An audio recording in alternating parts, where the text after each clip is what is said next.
Good afternoon. Welcome by this presentation on modern teaching methods for the BUS-GoCircular Train the Trainer. And in this presentation, we will look a bit into the future. I think not the future that is depicted, but we will make some quite nice steps towards that future. I will start with presenting several trends. The first trend, and it's already going on for quite a long time, is the flipped classroom, where you make sure that before a student goes to the class, he or she follows several digital learning activities.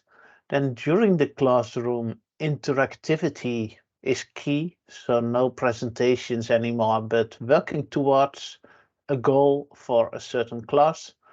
And then after the class, you check your understanding and extend your learning, for example, facilitated by e-learning modules. If you want to create a blended classroom or a flipped classroom concept, it's very important to understand what is blended learning, because as it is in the name, a blend is always a mixture. And based on the goals you have with your training activity or upskilling activity, you make sure that you choose the right blends or the right ingredients to put into the blender to create the mix or the blend.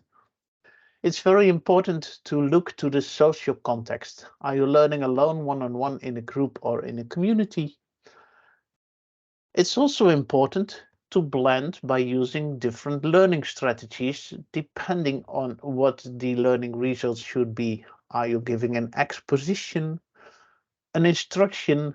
Is it more a guided discovery tour where people have to read reports to discover for themselves what is valuable? Or is it really an exploration, an open question with a wealth of resources, and then it's up to the student to explore it? It's also very important to choose the right delivery channel, a mixture between face-to-face, offline media, and online media, and the communication mode. For example, this presentation is given in the communication mode own time, and it is part of a blend with face-to-face online meetings and studying and working on your own on the interactive questions that are asked in this Train the Trainer. Do people like it? 89% of the people love blends. Although it's also interesting to see it's not they expect it works, although how they use it, you see, although they like it, although they expect good results of it, you see that only 40% of the teachers are blending frequently, 46% are blending sometimes, and 14% is not blending. When you look a bit into the future, most of them expect it will become more mobile, more virtual classroom, there will be more learning resources, there will be more social learning, and there will be more e-learning. And to prove that, during this Train the Trainer, we will introduce to you several e-learning modules, free in English, that you can follow on your mobile smartphone. But later, a bit more about that. What goes into the blender? On average, 80% put classroom learning in it, 87% e-learning, 58% webinars, a bit social learning, a bit coaching, and less on-the-job training.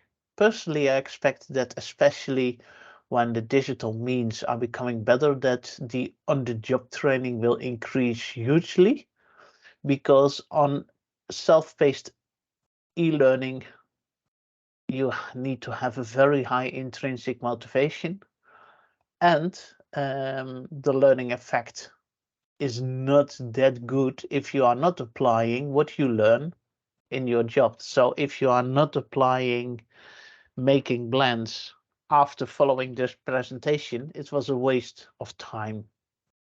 And then the next time you will certainly skip these kind of presentations. As even teachers are humans, so we tend to find something interesting, but if you don't act after it, you often forgot it as fast as possible. If you are creating a blend, it's also very important to look to the occasion. What do you want to put into the blend? So it's not only a blend between classroom and e-learning, but it's also a blend between, are you learning foundational concepts? Then normally e-learning is a brilliant move, especially if it's short, interactive, and engaging. Virtual training with webinars is quite useful for short sessions on single topics. So in fact, this Train the Trainer is in this format. It's a virtual training with short sessions on several topics, and then you go to the instructor-led training and interaction. Then activation training, for example, trying things out. And in this Train the Trainer, you will have to present your training plans for the future. And mentorship, in this Train the Trainer series for BUS-GoCircular, we provide a learning community of trained trainers, and we provide mentors to guide you in your performance in order to ensure that on the job, when organizing your first training on circularity, or maybe your second or third, you have a peak performance. And that's needed because the goal is retention at work. And that means that if you have done some reading, some hearing, some seeing, for example, by following the e-learning, that's quite passive. And if you have done participation in the discussion, creating content, working on the drawing boards, and so on, then you are far more active and you remember quite a lot more, also on the long term. And here another element of that, but the other way around. And it's good to see that this lecture will be of around 5 to 10% of retention. Then you read a bit in the materials we have provided together with this lecture. Luckily, this lecture is audiovisual, so you remember a bit more about me talking to teams. The demonstration part will be done when you are presenting your blends to the other trainees. Then you will have a good discussion, you will practice a bit more, and hopefully after your first training program, you are so proud that you guide other trainers in implementing circularity in their trainings. When you are learning and when you are blending, it's also very good to keep the David Kolb's learning styles in mind. And in fact, it is the same pyramid, but then in quarters, because people tend to have the tendency to have a learning style that is part of one of the quarters in the circle. And the key thing of the circle is that the learner is at the center of the learning. And if you want to have a full learning cycle, you have to be engaged in all activities within the Kolb learning styles. But as you have a personal preference mode, it's very good to start with the personal preference mode you like the most. So if you want to actively experience, then don't waste your time following this presentation, but start using the evaluation toolbox or the unit of learning outcomes constructor to get some active experience in order to feel if it works in practice, then observe and reflect, and then maybe afterwards look this presentation and think a bit more about the conceptual thinking about didactics and modern forms of learning. And that is for everybody. So if you are training craftsmen, it's often the best not to start presenting concepts, but just start working with them. And based on that, you one by one took from your toolbox the principles for circular construction skills and support them in their active experience and their concrete experience. When you start the learning, even if you choose the right learning style, it's also very important to look to the public. If you have pain, so you want to have a training program, for example, or you feel the need that circularity has to be integrated in your training programs, and you have the trust that the BUS-GoCircular team is guiding you properly, then we can directly start learning. If you have pain but totally no trust in BUS-GoCircular trainers team, you only have a lot of questions, then it's best that the trainers team will give you some space to reflect, to speak out, to share your questions in order to get the trust needed to get started. And I don't think this will be the case that you are attending these lectures without pain, without a need to create a training program. If that's the case, I should confront you and say, why are you here? Is it your boss that sent you? Or are you, yeah, I don't know. So it's very good. Every learner in the group has its own learning attitude based if there is pain and if there is trust. If you start the learning, then it's very good to climb the stair together, knowing the principles, understanding how it works, able to do, and using the cope circle in the previous slide, because you can see the 4 stairs are also linked to the 4 elements in the cope learning circle. When you are creating your training program, creating your own blend, it's always very important to start with unit of learning outcomes. And we have a very handy tool for you that you can use by selecting the unit of learning outcomes provided by BUS-GoCircular in the circular construction skill that will be part of day 2, and then make some selections in order to compose what will be the actual outcome of your training activity. And if you want some more in detailed guidance on how to use verbs when creating unit of learning outcomes, you can look into the SEN workshop agreement from the Train for Sustain project, where you can find properly arranged unit of learning outcomes verbs usable.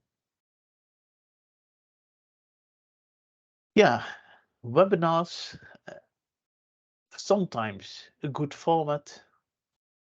Massive online courses. It's very interesting to see the rapid growth of the online course platforms.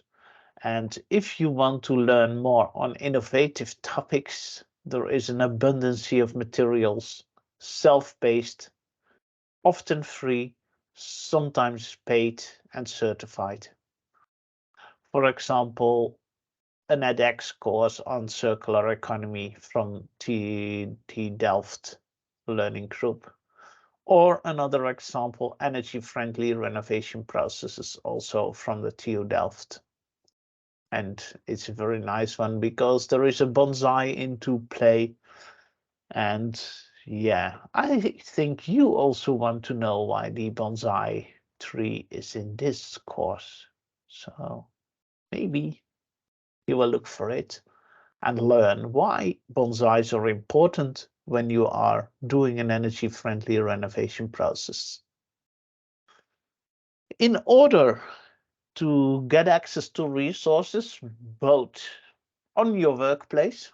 Oh no, this is not your workplace, I assume. It's the workplace of a craftsman. We are working on methodologies to do personal skills assessments. And we are using the Build Up Skills Advisor app for that, where you can choose your sector, you can choose the profession you have. Based on that, you can choose if you want to do a skills self-assessment, and this functionality is currently shown on the screen. It is undergoing extensive testing, and it will be released in the coming months and filled also for BUS-GoCircular. Here's some examples: circular skills, and then you assess yourself on your current skill level. And based on your current skill level and the ambition you have, we generate learning pathways for you to become, for example, as an asset manager, circular skills enabled or proof. And these skills upskilling pathways will be linked to content in the Build Up Skills Advisor app, for example, e-learnings or free courses or course supply that is on the actual market so that you can upskill yourself. In another project, a sister project, we are working also on a group skills assessment where you can do the same assessment but then for your full team, and more details will follow later in one of the Train the Trainer update briefings in the future. If you are designing a training, you want to know if you are doing an effective design. In order to guide you in evaluating the effectiveness of your training interventions, we share with you the BUS League Evaluation 1 to 3 with an extensive manual and toolkit to integrate evaluation right from the start of your training adventure. Looking forward to connect in the future and realize yourself. The sky is the limit, but if you want to jump high, you need to collaborate. Thanks a lot for your attention, and I wish you a lot of success in co-creating your own training interventions with regards to circularity in construction.